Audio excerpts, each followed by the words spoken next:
ये जो मैं पजामा कुर्ता पहनकर आया हूं सर ना, ये ओवैसी साहब ने मुझे ईद पर दिया। ओवैसी साहब मुझे टोपी पहनाने की कोशिश नहीं करते हैं और मैं उनको टीका पहनाने की कोशिश नहीं करता।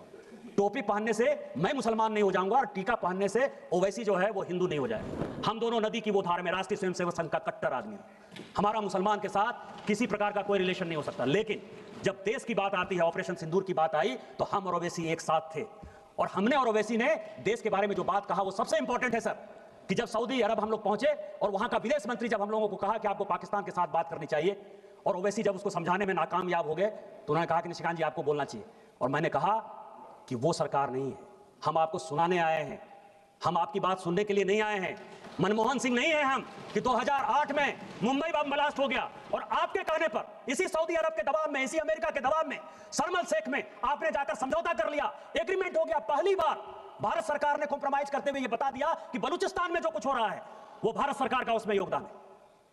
हम वो घटिया आदमी नहीं है। यदि हमारे आदमी को आपने मारा है तो हम मारेंगे। आपको पाकिस्तान को समझाना है तो समझाइए। हम और ओवैसी ने कहा, क्योंकि जब ये नदी चलती है सर, हम नदी की दो धार हैं, लेकिन नदी गंगा सागर में जब मिलती है, समुद्र में मिलती है, तो वही भारत में अनेकता में एकता होती है। हम भारतीय हैं पहले, और यही बात कहने के लिए हम और ओवैसी साथ गए थे। तुम किस हिंदू मुसलमान की बात करते?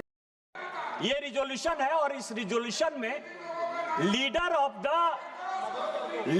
द प्रोपगंडा, एलओपी का जो मतलब मैं समझता हूं सर, क्योंकि इसमें काफी क्लियर नहीं है। लीडर ऑफ द प्रोपगंडा, जब एक इग्नोरेंट आदमी एरोगेंस का शिकार हो जाए तो हमारे हिंदी में एक कहावत है कि फटा पोस्टर निकला हीरो। हीरो, फटा पोस्टर निकला हीरो। जब एक इग्नोरेंट आदमी एरोगेंस का शिकार हो जाए तो क्या होता है, वो लीडर ऑफ प्रोपगंडा होता है।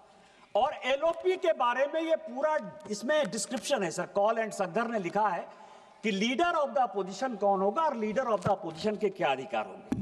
आज चिल्ला रहे हैं एलओपी को बोलने देते हो, एलओपी को नहीं बोलने देते हो। मैंने भी सोचा कि इसमें जायज है कि एलओपी को बोलने नहीं देते हो। संविधान में तो एलओपी लिखा ही नहीं, कॉन्स्टिट्यूएंट असेंबली के डिबेट में हुआ ही नहीं।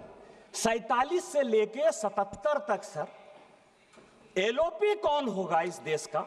मतलब क्या उनकी मानसिकता थी, तानाशाही की मानसिकता थी कि 1947 से लेके 77 तक इस देश में एलओपी के लिए किसी प्रकार की कोई सुविधा, कैसे एलओपी का सिलेक्शन होगा, कौन एलओपी होगा, कुछ था ही नहीं। चर्चा करते हैं 69 में राम सुभाग सिंह बने, राम सुभाग सिंह बने। मैं उसमें भी गया सर कि 77 में, 69 में क्या हो गया, राम सुभाग सिंह हो गए। इंदिरा जी ने अपनी पार्टी तोड़ दी, सिंडिकेट ने उनको पार्टी से निकाल दिया। कैंडिडेट कांग्रेस पार्टी के राष्ट्रपति के नीलम संजीव रेड्डी जी हुए।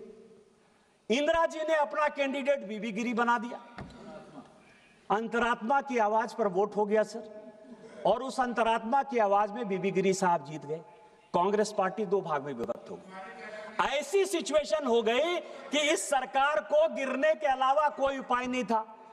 तो शेखर गुप्ता एक बड़ी अच्छी किताब लिखते हैं, द लेफ्ट ओवर्स, कि कांग्रेस जब जब लेफ्ट होने की कोशिश करती है वो देश का कबाड़ा करती है और अपना कबाड़ा करती है। और उसने 1969 में अपनी सरकार बचाने के लिए लेफ्ट पार्टी का सहारा ले लिया। चूंकि कांग्रेस का जो दूसरा फैक्शन था, मतलब बाप बेटा पंच, बरदा का दाम 5 आना जो हमारे यहाँ कहा जाता है, तो राम सुभाग सिंह जो कि 1962 से लेके 1969 तक किसी न किसी, चाहे वो नेहरू जी हो, चाहे शास्त्री जी हो, चाहे वो इंदिरा जी हो, सभी के मंत्रिमंडल के वो सदस्य रहे सर। उनको उन्होंने कहा कि नहीं नहीं, आप अरे सबसे बड़ी पार्टी थे यार, आपको तो चलने ही नहीं देते।